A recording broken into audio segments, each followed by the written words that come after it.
Bonjour à tous, je suis en compagnie aujourd'hui d'Antoine de Lacoste pour une émission que nous allons désormais tenir régulièrement, une fois par trimestre, une émission au cours de laquelle nous tâcherons d'expliquer l'actualité géopolitique en remontant le fil de l'histoire longue.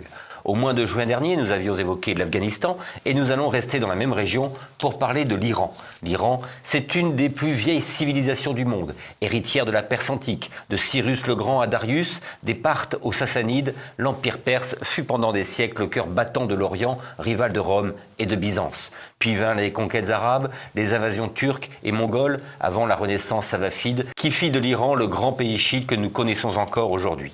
Au XXe siècle, le pays tenta de se moderniser sous les Pahlavis, avant la rupture de 1979 et la révolution islamique menée par l'ayatollah Khomeini. Aujourd'hui encore, l'Iran reste au centre des tensions du Moyen-Orient. Pour comprendre cet enjeu géopolitique majeur, il faut remonter dans le temps. C'est ce que nous allons en faire ensemble avec Antoine de Lacoste dans cette émission. Antoine, bonjour. Bonjour. Alors les fidèles de passé présent vous connaissent bien maintenant, vous êtes conférencier, spécialiste en géopolitique, vous collaborez à la revue d'histoire européenne, à laquelle vous tenez la rubrique géopolitique, mais aussi à Politique Magazine et Liberté Politique, et vous êtes l'animateur d'un site internet qui s'appelle geochronique.fr, et comme vous êtes passionné de littérature, vous animez également le site Livre d'Antoine. Livre-d'Antoine.com. Livre-d'Antoine.com. Alors, avant d'aborder la République islamique et les tensions actuelles, revenons d'abord aux origines. L'Iran d'aujourd'hui se réclame de la grande civilisation perse, celle de Cyrus le Grand et de Darius. Alors, pouvez-vous nous rappeler ce qu'était vraiment ce premier empire perse au VIe siècle avant notre ère, quelle était sa puissance, son organisation, et qu'est-ce qui en faisait déjà une exception dans le monde antique ? Les historiens considèrent que c'est le premier grand empire de l'Antiquité. Il était absolument immense, bien au-delà des frontières de l'Iran d'aujourd'hui. Il allait jusque dans les Balkans, en Égypte, c'était évidemment toute la Mésopotamie, tout ce qui est la Terre Sainte actuelle, et évidemment toute la Turquie actuelle, puisque ça allait jusque dans les Balkans. Donc c'était un empire absolument immense avec des noms qui ont façonné l'histoire. Vous les avez cités, Cyrus, Darius. Et effectivement, les Iraniens sont très fiers de ce passé parce que c'est le premier grand empire. C'est le plus grand empire du monde pendant plusieurs siècles, jusqu'à Alexandre le Grand. Et Alexandre le Grand va détruire cet empire. Ouais. Et cet empire a été longtemps en lutte contre la Grèce. Des batailles mythiques comme la bataille de Marathon, des Thermopyles, des grandes batailles navales, tout ça, c'était les Perses contre les Grecs. Et les Grecs finiront par l'emporter. Donc en moins 330 avec avec le génie d'Alexandre le Grand, ces batailles célèbres, Issos, le Granique, Gaugamel, et petit à petit, les armées perses sont obligées de reculer et finalement seront vaincus. Et l'Empire perse va à ce moment-là s'effondrer. Si les auditeurs sont intéressés par cette partie Alexandre le Grand, je recommande évidemment la biographie immortelle de Benoît Méchain sur Alexandre le Grand. Mais est-ce que c'était déjà un empire qui était en déliquescence Il connaît son apogée à partir de moins 550 avant Jésus-Christ. Et on ne peut pas dire qu'il était en déliquescence, mais il était très étiré. Il était très étiré, un peu comme l'Empire romain. Il finissait par avoir des problèmes d'effectifs. Donc, il recrutait à tout va des gens plus ou moins sûrs. Et puis il y avait des révoltes régulières. Il avait du mal à envoyer une armée à courir après tous les points chauds. Et donc, quand toute la partie de conquête de moins 500, moins 480, où ils vont se heurter aux Grecs. Après, ce sera un petit reflux, pas considérable, mais un petit reflux. Et cet empire que l'on croyait extrêmement fort, il a suffi finalement d'une armée, un chef hors du commun, mais d'une armée pour méthodiquement, progressivement, le détruire. Et Alexandre le Grand va le traquer jusqu'en Égypte, jusqu'en Mésopotamie, pour finalement, alors qu'il descendait de la Macédoine actuelle, de la Grèce actuelle, et il ne laissera pas les armées perses tranquilles avant qu'il les ait défaites. Et donc cet affrontement avec une armée exceptionnelle, celle d'Alexandre le Grand, a montré quand même la fragilité de cet empire perse. Et alors après la conquête macédonienne, que reste-t-il de la civilisation perse ? Je crois savoir que Alexandre adopte certaines mœurs. Absolument, absolument. Perses. Tout au long de l'histoire de l'Iran, à part peut-être les conquêtes arabes qui ont été, où les Arabes ont essayé d'arabiser l'Iran, dans l'ensemble, cette civilisation perse, en lien avec une religion très particulière, le zoroastrisme, on en parlera, oui. Eh bien, cette civilisation perse a été respectée par les envahisseurs parce qu'ils y trouvaient un raffinement intellectuelle, une organisation administrative. Ils avaient été subjugués par notamment l'organisation hydraulique de l'Iran, très, très particulière, puisqu'il y a très peu d'eau en Iran. Il suffit d'y aller, s'y promener pour constater que l'eau doit être un problème permanent. Et très tôt, ils ont acquis des compétences techniques tout à fait hors du commun. Et donc, et puis, il y a toujours eu des intellectuels perses, des miniaturistes perses tout au long des siècles. Et donc, pas seulement Alexandre, mais tous, à part les Arabes qui essaieront d'imposer leurs pattes, eh bien, tous respecteront et prendront une partie de cette civilisation perse pour, en effet, l'assimiler.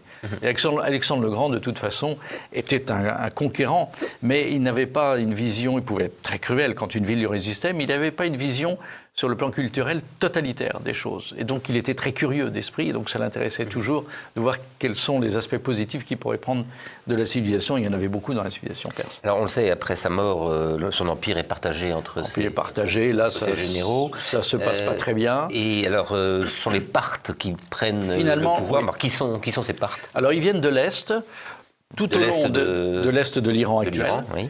Tout au long de l'histoire de la Perse, en fait, les tribus nomades venues d'Asie centrale joueront un rôle majeur. Et donc, ils sont tous plus ou moins turcophones, d'une certaine façon. C'est le paradoxe de la Perse, c'est d'avoir été gouvernée si longtemps par des turcophones, mis à part le grand empire perse des débuts, si longtemps par des turcophones, tout en gardant leur identité perse. Alors ces Parthes vont sans arrêt essayer de se déplacer vers l'ouest et vont se heurter aux Romains. Et là, il y aura des batailles terribles entre les Parthes et les Romains. Les Parthes réussiront à conquérir la Syrie. Je dis reconquérir parce que l'Empire perse avait englobé la Syrie pendant plusieurs siècles. Mais finalement, les Romains vont les repousser et les Parthes devront céder la place après à peu près 4 siècles de domination, de moins de 100 à plus de 100. Est-ce qu'ils maintiennent encore vivante l'idée d'un État perse, d'une Perse éternelle? Oui, on était dans une optique avec ces tribus nomades aux apports culturels assez limités, il faut le dire. Donc, ils n'avaient pas grand-chose à apporter sur ce plan-là. Donc, ils regardaient les Perses, et tant que les Perses ne se révoltaient pas, l'identité perse restait forte, mais ils avaient été vaincus militairement, et ces tribus nomades étaient de redoutables guerriers. Donc, finalement, il y avait une complémentarité entre les guerriers, on va dire, incultes, qui n'avaient pas grand-chose à apporter à la Perse dans ce domaine-là, et la Perse qui, elle, gardait ses traditions intellectuelles, religieuses, et puis les Parthes n'étaient pas des totalitaires en matière religieuse, donc ça c'est de ce point de vue-là, la symbiose s'est faite convenablement. Alors justement, parlons de religion. Vous l'avez évoqué tout à l'heure, ce sont des zoroastres. Oui, c'est une religion qu'est-ce que c'est très particulière. On a mis beaucoup de temps à percer les secrets de cette religion.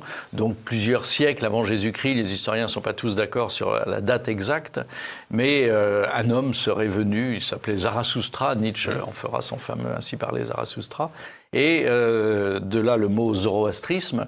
Donc c'est une religion avec des temples, avec un clergé, une religion assez totalitaire, assez intolérante. Les Arméniens en souffriront beaucoup quand les Perses domineront l'Arménie, après que l'Arménie soit devenue chrétienne, au IVe siècle. Ils transformeront toutes les églises arméniennes en temples zoroastristes. Et le clergé chrétien sera dans bien des cas tués, massacrés, et les prêtres, les mages, en fait on les appelait des mages, les mages zoroastriens s'installeront dans ces temples qu'ils paganiseront, et de là partira le feu éternel, c'était des adorateurs du feu. Tout ça est fondé sur la lutte entre le bien et le mal, vous me direz, c'est pas nouveau, et le christianisme, c'est ça aussi, mais également entre la lumière et les ténèbres, c'est plein de symboles, et donc ils adoraient pas le soleil, mais en tout cas le feu, ils adoraient la lumière également, avec un apport intellectuel que certains historiens trouvent remarquable, mais je pense qu'il faut vraiment se plonger dans le zoroastrisme, et c'est extrêmement complexe, il faut vraiment être un spécialiste pour comprendre tout ça. Avec les Arméniens, d'ailleurs, pour finir l'anecdote sur les Arméniens, qui montrent leur intolérance religieuse, ça se terminera très mal, parce que les Arméniens n'accepteront jamais cette religion païennes, et à leur tour, ils égorgeront régulièrement les mages zoroastriens qui officiaient dans les temples. Mais aujourd'hui, en Iran... Oui, il y a encore des traces ou pas? Oui, on considère qu'il reste 100 000 adeptes. Alors, j'ai une population de 90 millions d'habitants, c'est pas énorme, mais qu'il reste 100 000 adeptes du zoroastrisme et qui se réunissent plus ou moins clandestinement. Les mollahs ne sont pas très amateurs de cette religion étrange. Non, et donc, ils font des feux nocturnes, clandestinement. Enfin, il y a un petit folklore autour de ça. Mais pendant des siècles, avant le christianisme puis l'islam, ça jouera un rôle quand même de ciment pour la future nation perse. Alors avant d'arriver à l'islam, il y a la dynastie des Sassanides, oui. Qui eux vont s'affronter à l'empire byzantin. Comme il se doit, on ne parle plus d'empire romain, on parle d'empire byzantin, ce sont un peu les mêmes. Ils vont jusque, même en 614, prendre Jérusalem et s'emparer de la Sainte Croix. Alors, qui sont ces Sassanides? C'est une dynastie parthe, hein? Alors, non, ils ne sont pas parthes, ils sont différents. Ça vient d'un individu qui s'appelait Sassan, à l'origine du nom de Sassanides, mais ce sont toujours des ethnies turcomanes en réalité. Et donc ces Sassanides vont rester jusqu'à l'arrivée des Arabes, pendant 4 siècles, des années 200 aux années 600 à peu près. Et en effet, ils vont sans arrêt essayer de s'étendre vers l'ouest, vers la Mésopotamie, vers la Syrie, et puis vers la Terre Sainte. Maintenant, on peut parler de Terre Sainte, puisqu'on est après Jésus-Christ. Et en effet, ça va être un choc dans toute la chrétienté. Ils vont prendre Jérusalem, qu'ils vont joyeusement saccager, et partir avec les reliques de la Sainte Croix. Et donc, à partir de ce moment-là, Byzance va organiser la récupération de la Sainte Croix. C'est une croisade avant la lettre, en quelque sorte.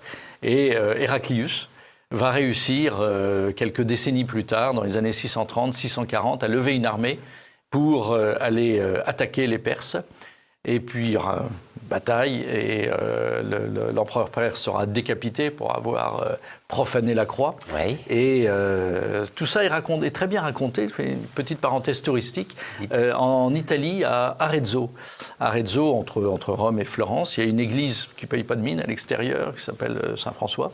Et dedans, dans le chœur, vous avez des fresques de Piero della Francesca qui racontent tout le cycle de la croix, depuis le début, depuis le rameau d'olivier jusqu'après les reliques de la croix.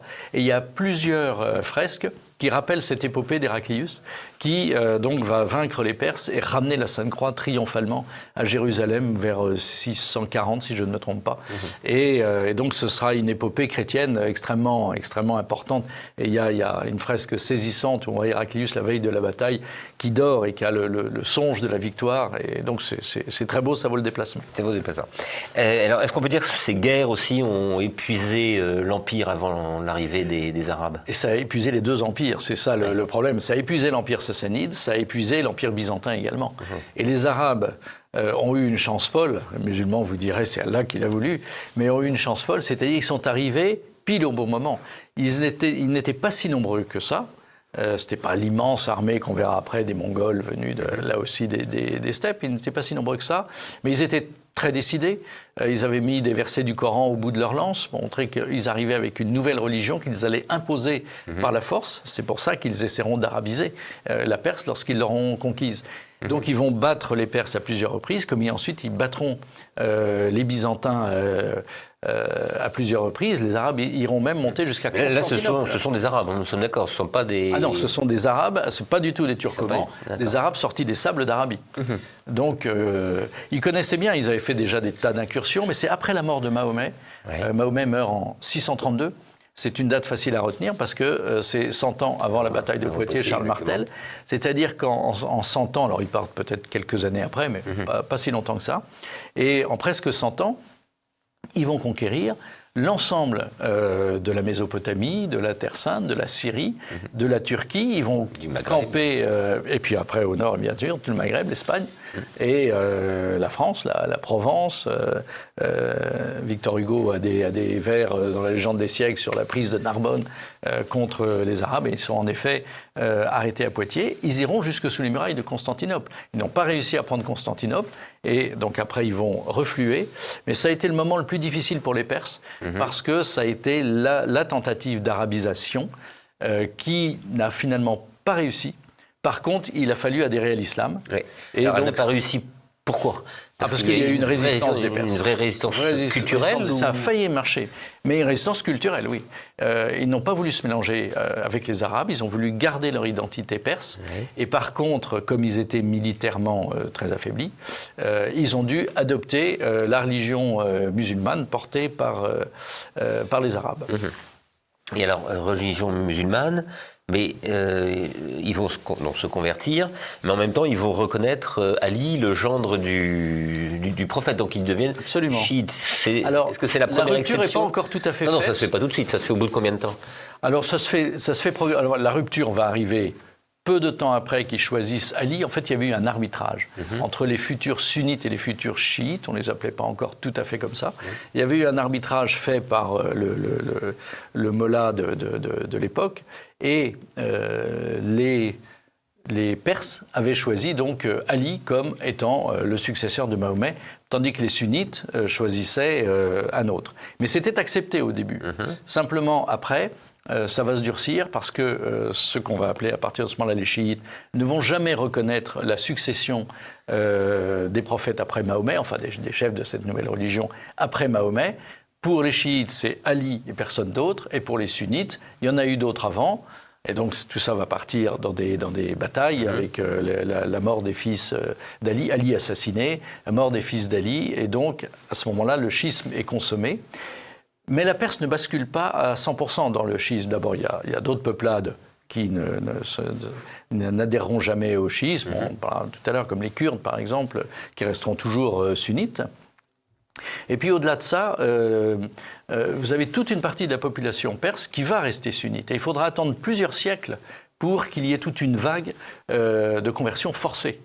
Et les sunnites qui refusaient de passer au chiisme, plusieurs siècles après, étaient exécutés, tout simplement. Donc le côté chiite à quasiment 100% des Perses, c'est fait quand même dans le sang et dans les larmes. Et est-ce que ça en fait, déjà, pourquoi ce choix? Est-ce que c'est un choix? Et est-ce qu'il est spécifique à l'Iran? Oui, dans l'arbitrage. On appelle l'Iran, on l'appelle la Perse? Ah non, l'Iran, ça viendra beaucoup plus tard. On l'appelle toujours la Perse. C'est dans l'arbitrage qui avait été fait.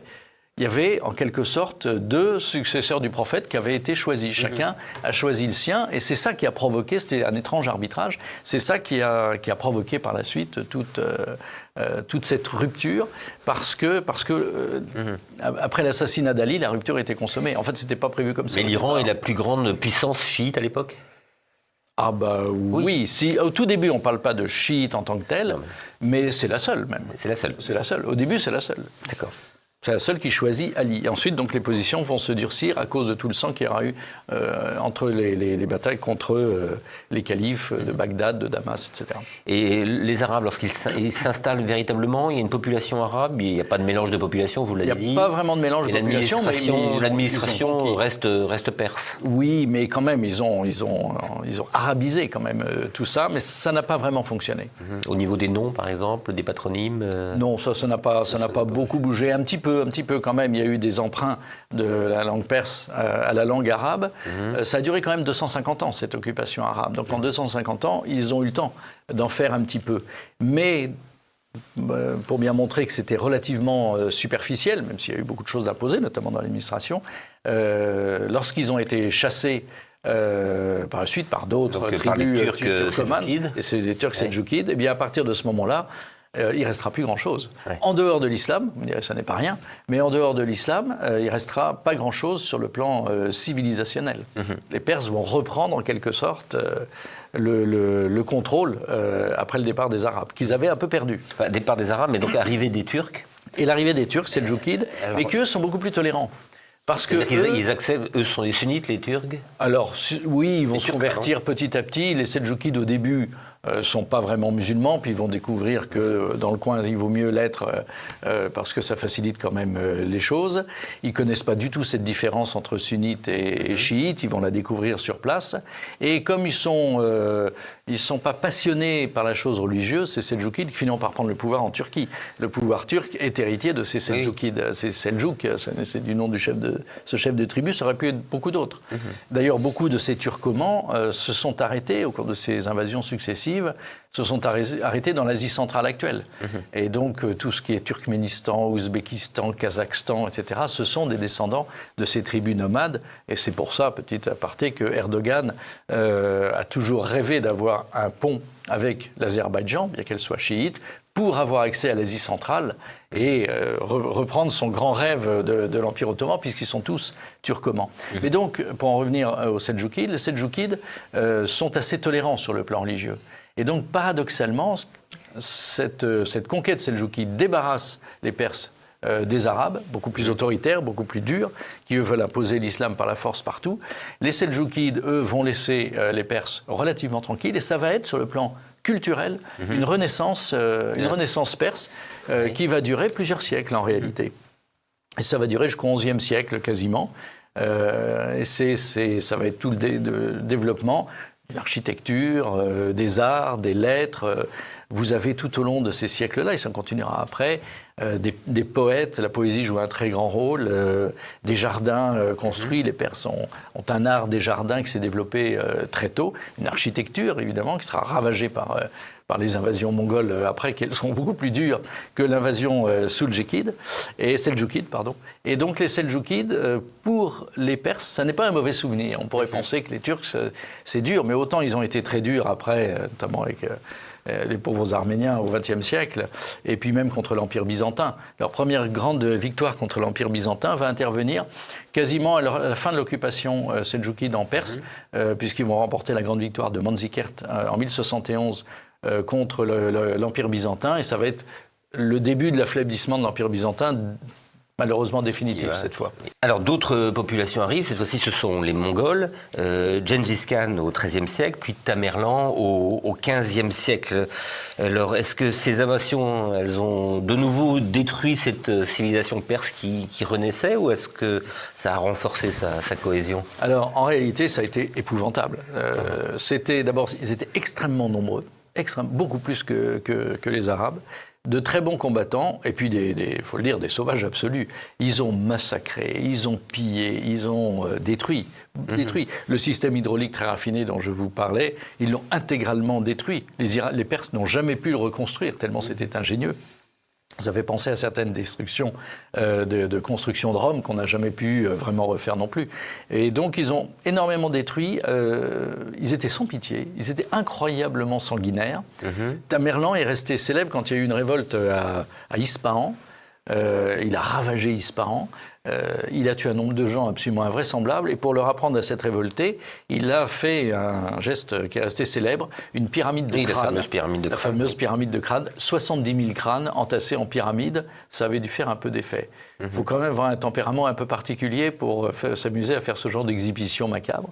Et donc, pour les Perses, c'est évidemment un souvenir épouvantable, parce que leur pays a été ravagé. Culturellement, comme les autres n'avaient absolument rien à apporter culturellement, ils sont restés perses, mais les destructions ont été telles qu'ils vont mettre beaucoup de temps à s'en remettre. Religieusement parlant, ça ne change pas la donne. Alors rien du tout, rien du tout. Ils vont se convertir à l'islam, tous ces Mongols. Ils vont être chrétiens même à un moment donné. Voilà, on avait parlé de ça pour une alliance éventuellement avec les croisés pour reconquérir la Terre Sainte, qui aurait permis de battre et les Arabes et les Seldjoukides qui se succédaient en Terre Sainte. Eh bien, finalement, ça n'a pas marché. Et puis, ils vont basculer dans un islam assez rudimentaire, qui convenait finalement assez bien. Allah est Dieu, Mahomet est son prophète, et puis on a le droit de tuer tout le monde, en gros. Donc cette religion était assez superficielle chez ces Mongols. Il restera toujours une frange chrétienne d'ailleurs. Chez les Mongols, après, des missionnaires ont trouvé des traces d'une vieille hérésie chrétienne issue des premiers conciles qui s'appelait le nestorianisme, dont ils trouveront trace en Inde, apportée un peu par certains Mongols, et même jusqu'en Chine. Donc, il n'y avait pas rien. Enfin bon, par rapport à la civilisation perse, on était quand même loin du compte. Puis cette capacité à détruire était quand même extraordinaire. Et quand une nouvelle dynastie va se mettre en place après la mort de Tamerlan, en fait c'était très fragile, un peu comme Alexandre. La mort d'Alexandre, ses successeurs ont eu beau essayer, ça n'a jamais vraiment marché. C'est pareil pour Tamerlan. Après la mort de Tamerlan, qui rêvait de refaire un grand empire universel, façon perse, au VIe siècle avant Jésus-Christ, eh bien, après la mort de Tamerlan, tout s'effondre.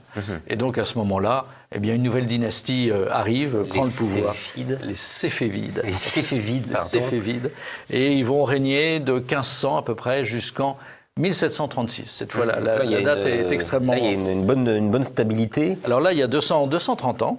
Et c'est le moment où, alors c'est très important historiquement, c'est le moment où l'Iran prend ses frontières actuelles, peu ou prou. Donc c'est la naissance de l'Iran moderne. C'est la naissance de l'Iran moderne. Parce que les peuplades venaient beaucoup de l'Est, donc les frontières étaient très, très mouvantes. On conquérait une partie, on en perdait. Il y avait d'autres peuplades qui essayaient de conquérir. Donc la Perse était sans arrêt attaquée sur son flanc Est. Et puis l'Ouest, c'était le contraire, ils attaquaient sans cesse. Quelquefois, ils se faisaient attaquer, par Héraclion notamment, pour récupérer la Sainte-Croix. Mais donc, ils avaient toujours le regard tourné vers l'Ouest pour prendre cette Mésopotamie, Bagdad, Damas, qui faisait toujours Alep, qui faisait rêver à ce moment-là. Et pour après s'approcher du bassin méditerranéen, qui lui aussi était forcément source de richesse considérable. Donc là, on se fixe à peu près. Donc ils perdent définitivement accès à la Méditerranée. Oui. Ils ont la mer Caspienne au nord, et puis au sud, il y a le fameux détroit d'Ormuz. Donc ils ont quand même un accès à la mer, qu'ils surveilleront toujours jalousement, mais ils se fixent à peu près dans leurs frontières, mais sans une unité ethnique. Il y a d'autres peuples, j'ai parlé des Kurdes, mais il y a aussi les Baloutches, également musulmans sunnites, qui eux sont au sud-est, et puis les Azéris. Les Azéris, qui est une population importante encore aujourd'hui, qui eux vont adhérer aux chiites, mais qui vont jamais s'entendre au chiisme, mais qui eux vont jamais s'entendre avec les Perses. Donc vous avez des forces périphériques complexes à gérer pour les Perses, mais tout de même on rentre à peu près dans ces frontières-là. Les Kurdes vont être agités, les Baloutches se révolteront, d'autant que le Baloutchistan, qui a existé à un moment donné. C'est pas du Tintin. Quand j'étais petit, j'avais des timbres du Baloutchistan. Je rêvais en disant où est le Baloutchistan ? Eh bien, il est à cheval sur l'Afghanistan et sur l'Iran aujourd'hui. Et donc, évidemment, les talibans afghans agitent toujours le Baloutchistan, donc les Baloutches situés en Iran, qui sont les plus pauvres en fait du pays, et que le régime iranien de tout temps a complètement méprisé, parce qu'ils étaient sunnites et parce que naturellement ils étaient assez pauvres. La capitale, c'est... Alors la capitale va être Téhéran. Alors ça a beaucoup changé.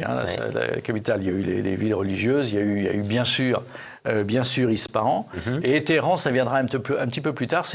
Pendant très longtemps, c'est une bourgade.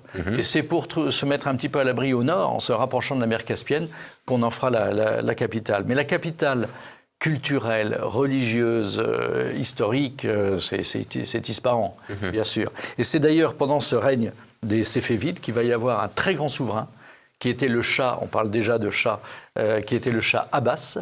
Il y a de très nombreuses biographies sur lui, aussi bien en Iran qu'en Occident, d'ailleurs, parce que ça a été un très grand souverain qui a régné longtemps, de 1590 1629.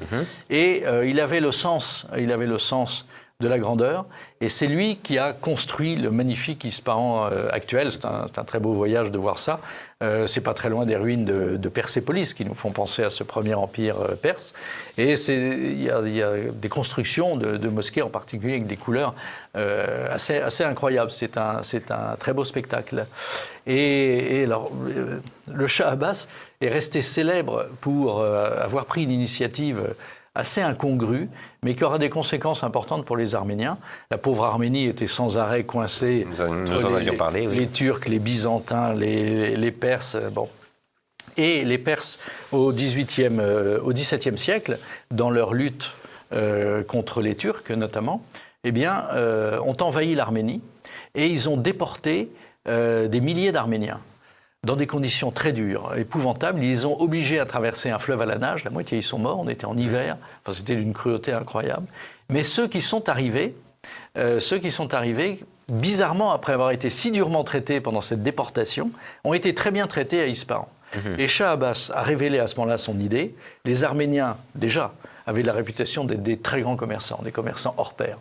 Et donc, il les a installés dans un quartier d'Ispahan, qui existe toujours. Et là, il leur a dit, faites du commerce, devenez des commerçants. Et ils vont développer un commerce extraordinaire. Les Arméniens, pour ça, ont un don peut-être unique au monde. Je ne veux pas faire dire du mal des Libanais, surtout pas, que j'aime beaucoup. Les Libanais considèrent que ce sont eux qui étaient les meilleurs commerçants du monde. Les Arméniens, c'est quand même quelque chose. Et encore aujourd'hui, quand on visite Ispahan, avec des mosquées partout, tout le temps, pas un café, mais tout de même une belle ville avec une joyeuse agitation, eh bien, pas de café, mais des restaurants quand même partout.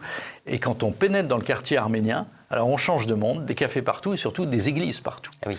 Avec une cathédrale de cette époque-là, du 18e, du 17e, qui a des fresques incroyables, Adam chassé du paradis terrestre, et surtout toute la vie du Christ, étalée avec des fresques un peu naïves, mais ce qui est intéressant, c'est de voir ça à Ispahan. Et la foule se presse, la foule musulmane d'Ispahan et même de toute l'Iran se presse pour admirer cette cathédrale. Donc il y a une tolérance historique sur cette communauté arménienne qui est très célèbre maintenant pour vendre dans le monde entier des tapis absolument somptueux, magnifiques. Donc c'est une anecdote assez distrayante. Donc fin 18e, changement de dynastie. C'est ça. La dynastie des Qajars. Et puis 18e, 19e, là le grand jeu britannique. C'est ça. Les Qajars donc s'installent et on va changer. On change vraiment de paradigme. Il s'est fait vite se rentrer en décadence. Les Qajars arrivent en 1786. Qajar, c'est un mot turc qui signifie qui va vite. C'est-à-dire c'est encore une dynastie turcomane. C'est tout le paradoxe des Perses qui devront attendre la dynastie des Pahlavis pour avoir enfin des monarques perses. Donc cette dynastie Qajar va durer jusqu'en 1925 et ils vont subir en effet le grand jeu dont on avait parlé au moment de l'Afghanistan, le grand jeu russo-anglais. Et quasiment les Russes et les Anglais vont se partager peu ou prou l'Iran. À la fois ils se battent et puis en même temps ils ont un intérêt commun. Donc les Russes prennent une partie, prennent pas vraiment mais ils dominent en tout cas cette partie de l'Iran. Et les Anglais font pareil. Les Anglais iront alors beaucoup plus loin en pénétration économique puisqu'ils profiteront de la décadence de certains souverains qajars pour se faire attribuer toute une série de monopoles. Monopoles sur les chemins de fer, par exemple. Et les souverains qajars n'avaient plus d'argent. Et donc, ils vendaient les chemins de fer aux Anglais, qui les achetaient joyeusement. Le peuple perse était furieux. Et petit à petit, les Anglais ont pris possession économique, une possession économique de la Perse extrêmement prégnante. Donc, on a trouvé du pétrole. Et, fin 19e, on trouve du pétrole. Qu'on exploite à partir du début du XXe, et évidemment, c'est pour les Anglais qui, à ce moment-là, avec la British Petroleum, qui avait déjà fait ses premières exploitations importantes à Bakou, dans l'Azerbaïdjan actuel, Bakou étant le premier grand centre de la région en matière pétrolière, eh bien, au début du XXe, donc 1905-1906, le gisement commence à être exploité, les Anglais mettent la main dessus, et c'est à ce moment-là que, très agacés par la passivité des souverains qajars, il y a une révolte populaire, il y a aussi une révolte de la classe politique. Et il va y avoir en 1906 ce qu'on a appelé la révolution constitutionnelle, qui va introduire une dose de parlementarisme, et donc le souverain n'est plus un souverain absolu, on y met une dose de parlementarisme.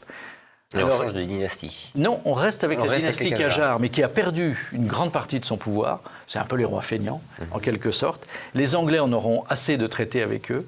Et ils vont aider un officier appelé Pahlavi, Reza Pahlavi, à prendre le pouvoir en 1925, à chasser les Qajars, et quelques mois après, eh bien, ce souverain se fait proclamer Shah, c'est la naissance de la dynastie des Pahlavis. Qui, eux, sont vraiment des vrais Perses. Alors, eux, ce sont des vrais Perses. Alors, tout le monde est très content, sauf qu'il est évidemment arrivé grâce à un coup d'État anglais. Oui. Donc, il est arrivé un peu dans les fourgons de l'étranger. Pour un officier de l'armée perse, ça fait un peu désordre, mais enfin, bon, le peuple est quand même heureux d'avoir un vrai souverain perse. Et il va régner jusqu'en 1941. Il va être victime de la Seconde Guerre mondiale, puisque après l'invasion par l'opération Barbarossa de l'Union soviétique par l'Allemagne, Staline va trouver les Anglais, qui sont en Irak à ce moment-là, et va leur dire « il faut nous approvisionner et il faut passer par l'Iran ». Et donc, Anglais et Soviétiques se mettent d'accord pour envahir l'Iran. Alors, ils envahissent l'Iran, c'est pas compliqué. Les uns par le nord, les Soviétiques, et évidemment, les Anglais depuis l'Irak. Ils écrasent l'armée perse assez facilement. On commence à dire Iran quand même. Donc, ils écrasent l'armée iranienne assez facilement. Et comme le souverain perse penche plutôt du côté allemand, eh bien, ils le déposent et ils mettent son fils à la place en 1941. Et donc, pour la deuxième fois, un Pahlavi arrive dans les fourgons de l'étranger en quelque sorte. Alors, le fiston, il est tout jeune, il a 22 ans à ce moment-là. C'est le dernier Shah d'Iran, celui qui sera renversé par la révolution islamique en 1979. Donc, après, les Alliés peuvent faire leur première conférence de Téhéran en 1943. L'Iran est passé dans le camp des Alliés, contre l'Allemagne. Et donc, après-guerre, il y a un épisode en 1951 où avec... Alors, un épisode extrêmement important Mossadegh, avec Mossadegh, qui est donc le premier ministre du Shah, choisi par le Shah. Alors, Premier ministre choisi par le Shah. Donc, on est passé, à la suite de la révolution constitutionnelle de 1906, on est passé dans cette monarchie constitutionnelle où le Parlement joue un rôle, où il y a un Premier ministre qui n'est plus un vizir, modernise vraiment complètement. le pays.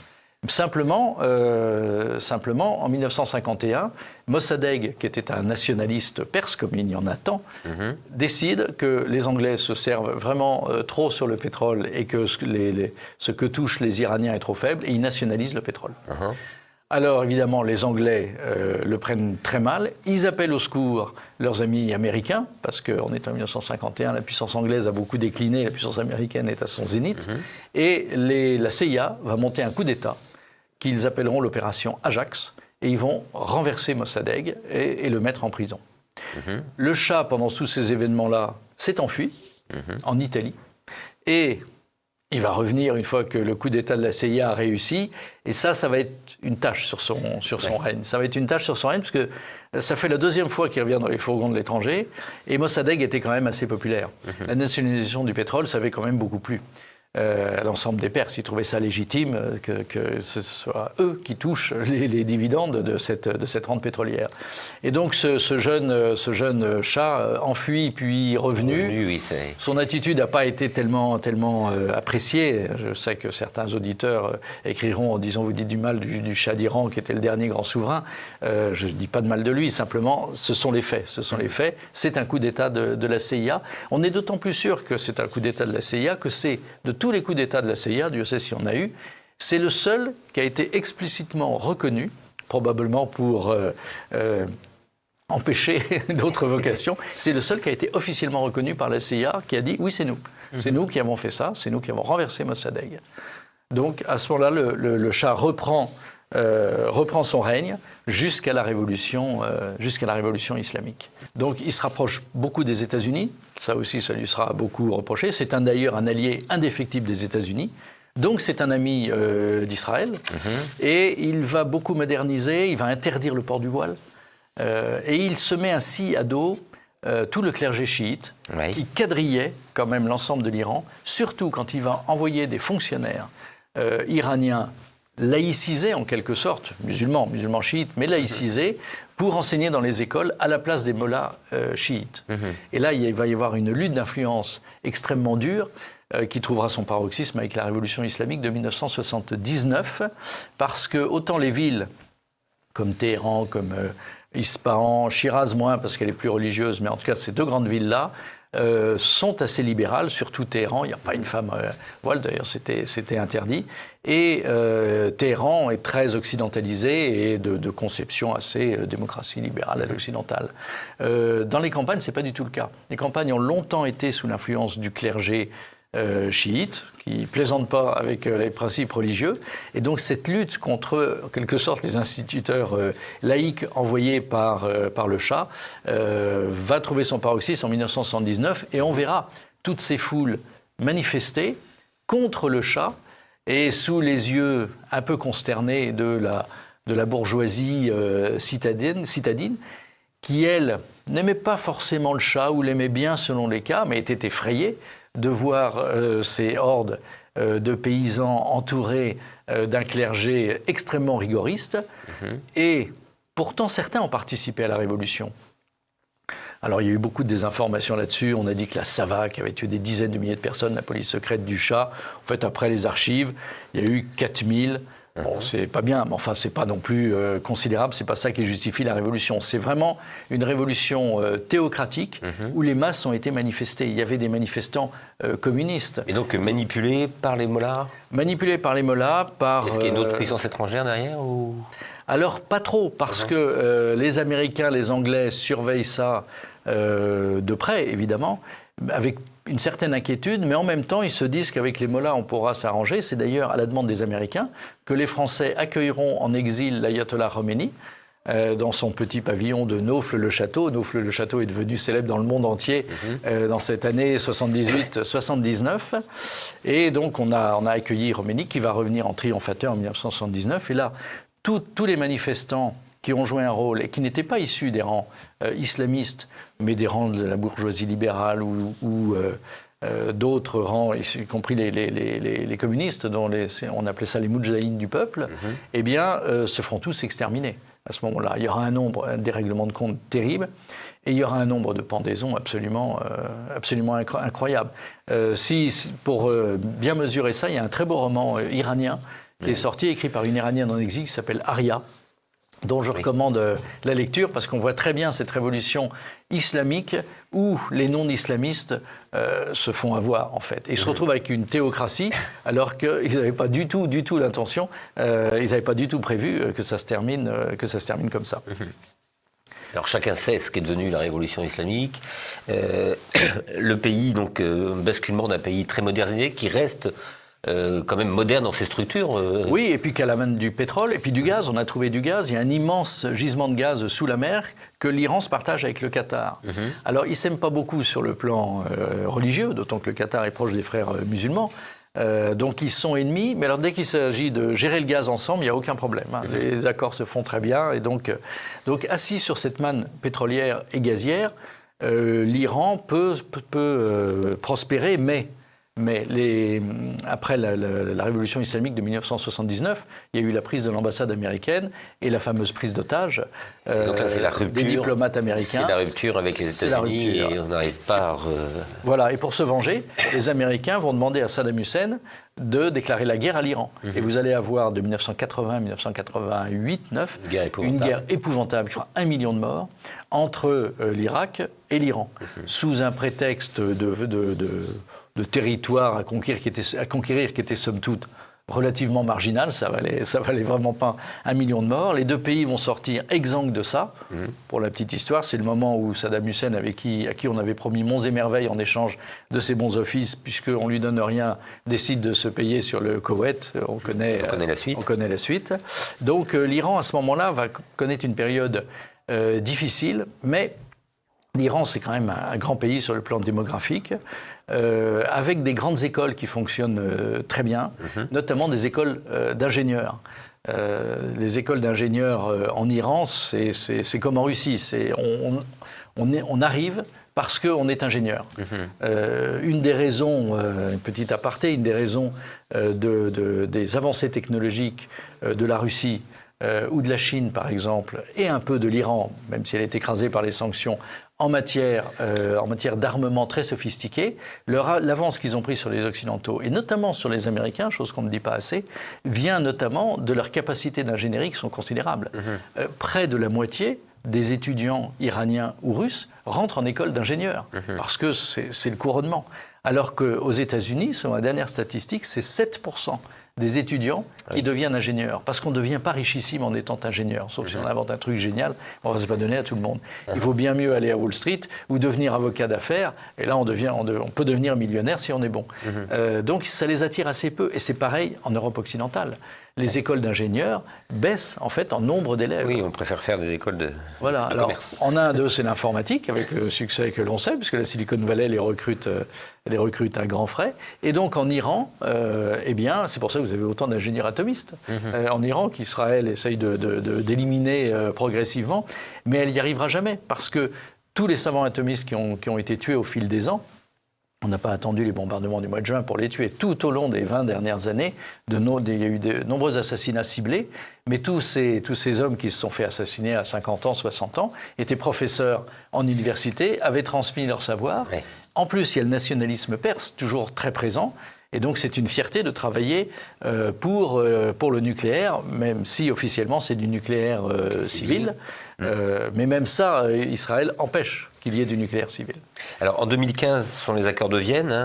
Il semble ouvrir une période de détente avec l'Occident. Oui, les démocrates américains ont beaucoup travaillé pour ça. C'était John Kerry qui a été monsieur bons offices dans l'histoire.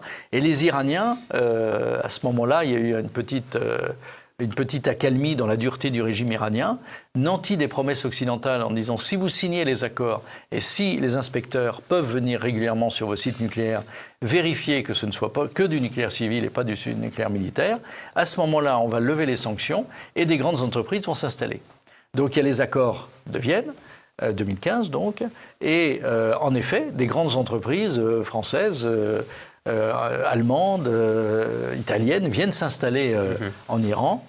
Et Trump arrive en 2016, gagne les élections, et lui était hostile à ces accords. Parce que, par son électorat évangélique, il est très proche d'Israël. Israël était très inquiète de cet accord. Israël était hostile à la levée des sanctions. Et Donald Trump a dénoncé la signature de Vienne, pourtant signée. Donc les Iraniens sont furieux en disant on nous a menti sur toute la ligne. En plus, il y avait un traité signé. Alors il suffit qu'il y ait un autre président un an après, on ne respecte plus le traité. C'est inadmissible. Mais les sanctions reprennent et toutes les grandes entreprises étrangères doivent s'en aller. Donc c'est une perte très forte pour le régime iranien, pour l'Iran même, et puis même pour nous. Peugeot, c'était un très beau marché. Peugeot qui s'attendait à vendre des millions de voitures en Iran, est obligé de s'en aller. Investissement, perte sèche quand même importante. Des tas d'autres entreprises dans la construction, dans le secteur manufacturier, etc., sont obligées de partir également. Et l'Iran régresse à ce moment-là. Et donc il relance le nucléaire en cachette, forcément. Ils disent, vous n'allez pas, en plus, venir nous visiter alors que le traité, vous l'avez déchiré comme un chiffon de papier. J'ai toujours été sceptique sur cette décision de Donald Trump. Je pense qu'il y avait moyen de petit à petit assouplir le régime, permettre à l'Iran de se développer et en l'écrasant sous les sanctions, finalement, d'une certaine façon, il renforce le régime. Et on ne fait que renforcer le nationalisme et la fierté perse. Exactement, parce que les Perses sont extrêmement mécontents. D'abord, ils ont tous vu et constaté, quand j'étais en Iran récemment discutant avec des Iraniens francophones, ils disaient « l'Occident nous a menti ». On n'oubliera jamais ça, un traité signé, c'est un traité signé. Et donc cette décision de Trump, je la trouve extrêmement dommage, parce que c'est une occasion unique qui a été perdue de permettre l'assouplissement du régime, de permettre aux classes moyennes iraniennes de monter en puissance et à l'économie iranienne de monter en puissance. Et à ce moment-là, c'est à ce moment-là de l'intérieur que le régime des mollahs pouvait être en difficulté. On ne peut pas l'abattre de l'extérieur, c'est évident. Non, la solution est interne. Parce que finalement, les bombardements de 2025... ça rappelle peut-être la fragilité. Alors, quand même, ces bombardements de 2025 ont détruit les défenses aériennes iraniennes. Ça, les bombardements israéliens, de ce moment-là, ont été d'une efficacité redoutable. Israël, Netanyahou, qui ne s'est jamais s'arrêter, après a bombardé le Qatar pour tuer des gens du Hamas qui étaient là en pleine négociation. Et ça a été un tournant important, parce que les Arabes, à ce moment-là, ont dit à Trump, ça suffit, il faut arrêter Netanyahou maintenant. D'où les accords actuels, ce bombardement du Qatar, paradoxalement, qui était quand même une chose absolument incroyable, inimaginable, a joué un rôle. Mais quoi qu'il en soit, en Iran, donc ils ont beaucoup souffert, mais attention, une chose qu'Israël a soigneusement camouflée, mais quand même, on le sait, et que la presse occidentale a soigneusement camouflé aussi, c'est que les missiles iraniens envoyés sur Israël ont fait beaucoup de dégâts. Il y a eu très peu de morts, parce qu'ils étaient tous dans des abris, contrairement aux Iraniens qui ont eu 1000 morts, parce qu'il n'y a pas d'abri en Iran. Et en Israël, il y a des abris partout. Donc ils ont eu très peu de morts, mais par contre, ils ont eu des destructions considérables. Des quartiers entiers de Tel Aviv ont été détruits. Vous aviez des milliers d'Israéliens, encore maintenant, qui étaient sans abri. Donc la riposte iranienne a fait du mal. Et puis alors après, Trump, qui avait promis qu'il ne ferait jamais aucune intervention extérieure, n'a pas pu s'empêcher d'envoyer ses bombardiers furtifs, avec une opération, il faut reconnaître, techniquement très remarquable, très réussie. Et là, ils ont dit qu'ils avaient détruit tous les sites iraniens, tous les sites nucléaires iraniens, y compris ceux qui étaient à très grande profondeur. En fait, on n'en sait rien aujourd'hui. Les Américains disent tout est détruit. Les Iraniens ont dit tout a résisté, en tout cas ce qui était enfoui profondément. Et on ne sait pas. On le saura dans les prochains mois, les prochaines années, en fonction de l'évolution des recherches du nucléaire iranien. Alors, on va terminer là-dessus rapidement. Donc, est-ce que l'arc chiite menace de s'effondrer? La rue est quand même agitée. Il y a de plus en plus de femmes qui refusent de porter le voile. Est-ce que le régime peut-il encore tenir? Est-ce qu'il y a une pression intérieure? Le port du voile s'est assoupli. Quand j'y étais il y a 2 ans, il y avait très peu de femmes sans voile. Là, maintenant, une majorité des habitants de Téhéran se promènent sans voile. Donc, de ce point de vue-là, il y a un assouplissement. Et les gardiens de la Révolution se font un peu discrets. Ils se font discrets. Ils ont eu des consignes, ils se font discrets. C'est un président un peu plus libéral qui avait été élu. L'arc chiite, avec la destruction du Hezbollah, en tout cas l'affaiblissement du Hezbollah, et surtout la chute de la Syrie, hélas, aux mains des islamistes maintenant, il n'y a plus d'arc chiite. Donc, quand même, stratégiquement, c'est une lourde défaite iranienne. Mais l'Iran est un grand pays et se relèvera. Ce serait bien sans le régime des mollahs. Sans le régime des mollahs, bien évidemment. Antoine Delacoste, merci beaucoup. On se retrouve donc dans 2 mois, 3 mois pour parler, on verra, d'un autre point chaud de la planète. C'était Passé Présent, l'émission historique de TVL, l'émission réalisée en partenariat avec la revue d'histoire européenne qui est maintenant dans les kiosques avec un dossier consacré à l'Inquisition et sa légende noire. Avant de nous quitter, vous n'oubliez pas bien sûr de cliquer sur le pouce levé sous la vidéo et de vous abonner à notre chaîne YouTube. Merci et à bientôt.